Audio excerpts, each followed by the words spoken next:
Well, it depends on what type of brand you are running. Price anchoring, you could do that. What price anchoring is, and this, you have to decide if this is right for your brand.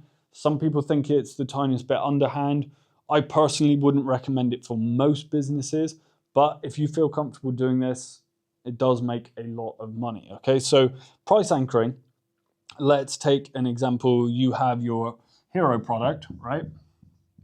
And that is being sold for £40, right?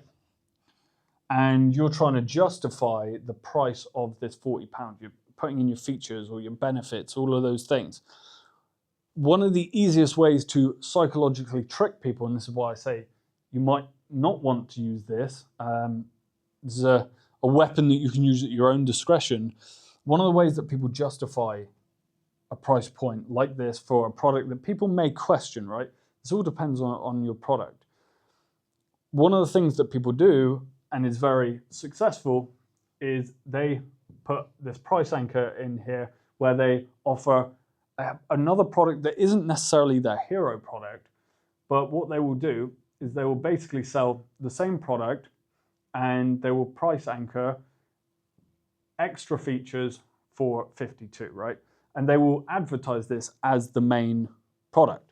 So when you come to the website, it'll be like £52, and somebody will go, oh, crikey, okay, I don't know if I want to pay £52 for that. And then they go, oh, actually, it's £40. But if you go in and say, hey, it's £40 and that's it, you're still going to have the same resistance that you had at 52. But because it is now price anchored by a 52 price point, or maybe even higher, depends what niche you're in, that person's perceived value of the deal is now higher, right? You've got the extra features version, which you have to decide what that means for your own product or service, and then you have the actual hero product, which is really the one that you want to sell, and you're going to sell this for 40 all day. This does significantly up conversion rates. I will say that, use this at your own discretion. It's not for every brand, it's not for every brand owner, but that is how you can get around that, and that is price anchoring.